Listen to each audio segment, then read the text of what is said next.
Welcome back to another video in the COVID-19 series. This is video number 5, and today we're going to be talking about adding fractions, and we're going to be using the least common denominator to help us out. So the basics. In order to add fractions, they must have the same denominator or number at the bottom of the fraction. Now, these are going to be two different scenarios. If the fractions have the same denominator, this is what you're going to do. You're just going to add the numerators, keep the denominators the same. It's easy. Now, if the fractions have different denominators, this is when it gets tricky. This is when you have to use the least common denominator, or LCD, to make the denominators the same, and then you can add them once the denominators are the same. So let's get into it.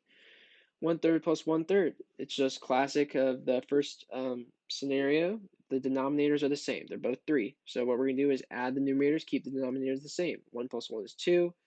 Keep the denominators the same. It's 3. The answer is 2/3. Another one. Same denominator. Both of the denominators are 9, so we're just going to add the numerators. 3 plus 5. Keep the denominator the same. We have 8 9s. Now we got another one. We got denominator the same. Denominator is the same. They're both 2. 1 plus 1 is 2. 2 over 2. We're done with the problem. Now, we got a 3 and a 4. The denominators are different. So you can't just add the numerators and keep the denominators the same because there's not a same denominator that you can keep.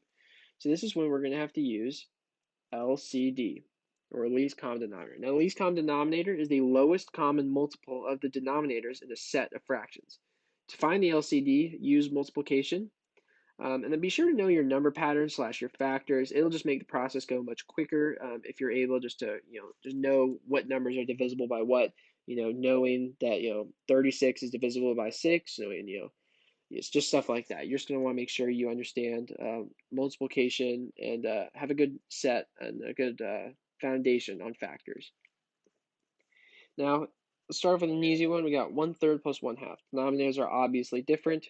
So normally we would just say, well, I don't know what that is. But using the least common denominator, we can figure this out. So what is the least common denominator between 1/3 and 1/2? Well, in other words, what is the lowest number that's divisible by both 3 and 2? Well, the answer is 6. 6 goes in, or 3 goes into 6, and 2 goes into 6. Now, how you're going to convert these fractions is by saying, what number do I need to multiply 3 by to equal 6?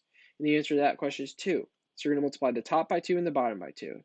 So 1 times 2 is 2, 2 times 3 is 6. Then you're going to move to this fraction. What do I need to multiply 2 by to equal 6? And the answer is 3. Multiply the top by 3, multiply the bottom by 3. Now you have this equation. Now we know this equation. Now the denominators are the same, so we're going to add the numerators, keep the denominator the same. 5/6. So 1/3 plus 1/2 equals 5/6. Now let's just do a ton of examples. So this one, a lot of people just, let's do least common denominator. Well, no, you don't have to. Look, the denominators are the same. It's 8 and 8.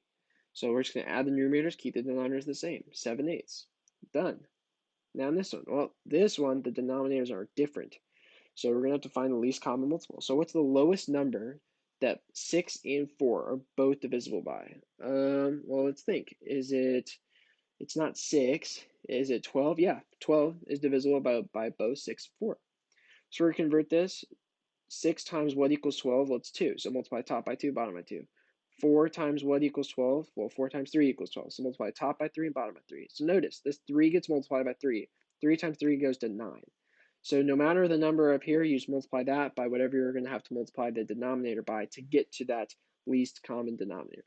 So now we have a case where the denominators are the same. We're going to add the numerators. 2 plus 9 equals 11 over 12. Now, on this one, denominators are different. We got 10 and 2. Now, this is a pretty cool example right here. Because check this out. The least common denominator between 2 and 10 is 10. So this fraction can stay the same. We're just going to have to change this one so that we're dealing with tenths. So in this case, if the least common denominator is already the denominator of a fraction, you don't even have to touch that fraction. Or in other words, 10 times what equals 10? Well, 10 times 1 equals 10. So multiply the top by 1, multiply the bottom by 1, it's going to stay the exact same. Now on the 2, 2 times what equals 10? Well, 2 times 5 equals 10. So we got 2 times 5, 1 times 5, you're going to go 5/10. Now in case denominators are the same, we're going to add the numerators. 3 plus 5 equals 8. Keep the denominators the same. 8/10. Now in this last one, denominators are the same, so remember, just add the numerators. 13 over 17, keep the denominator the same. A lot of teachers, what they'll do is they'll have a whole test, and they'll have a bunch of them where the denominators are different. And then we'll throw one on there where they're the same, just like this. And students will try their hardest to try to find the least common denominator, and it'll take them like a few minutes before they realize, like, wait a minute, the denominators are just the same. All I have to do is just add the numerators, keep it the same. That's it. So be sure to be on the watch for those tricky problems. Last, the challenge problem. This is going to be a tougher one. This is looks just like a monster. We're going to have different denominators, so we can do nothing. We definitely can't add these. So we're going to have to find the least common denominator between 3 of these numbers. So what's the lowest number that's divisible by 3, 8, and 6?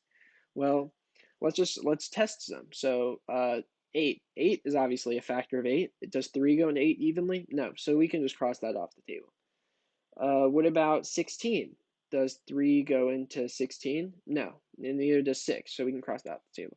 Well, what about 24? Well, 8 goes into 24, 6 goes into 24, and 3 goes into 24. So 24 is going to be our least common denominator. So in order to get this, 3 times 8 equals 24. So we're going to multiply the top by 8, the bottom by 8. 2 times 8 is 16. 3 times 8 is your LCD, which is 24.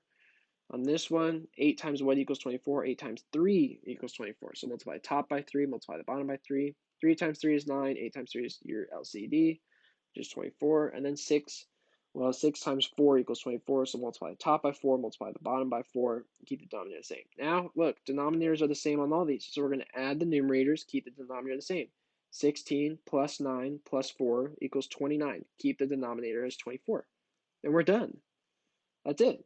And challenge problem is over. So that's going to be all for this video. I hope I kind of let you know how to add fractions. Just remember, if the denominators are equal, then all you have to do is add the numerators and keep the denominator the same. If the denominators are different, you're going to use the least common denominator rule in order to make the denominators the same, in which case you can then just add the numerators.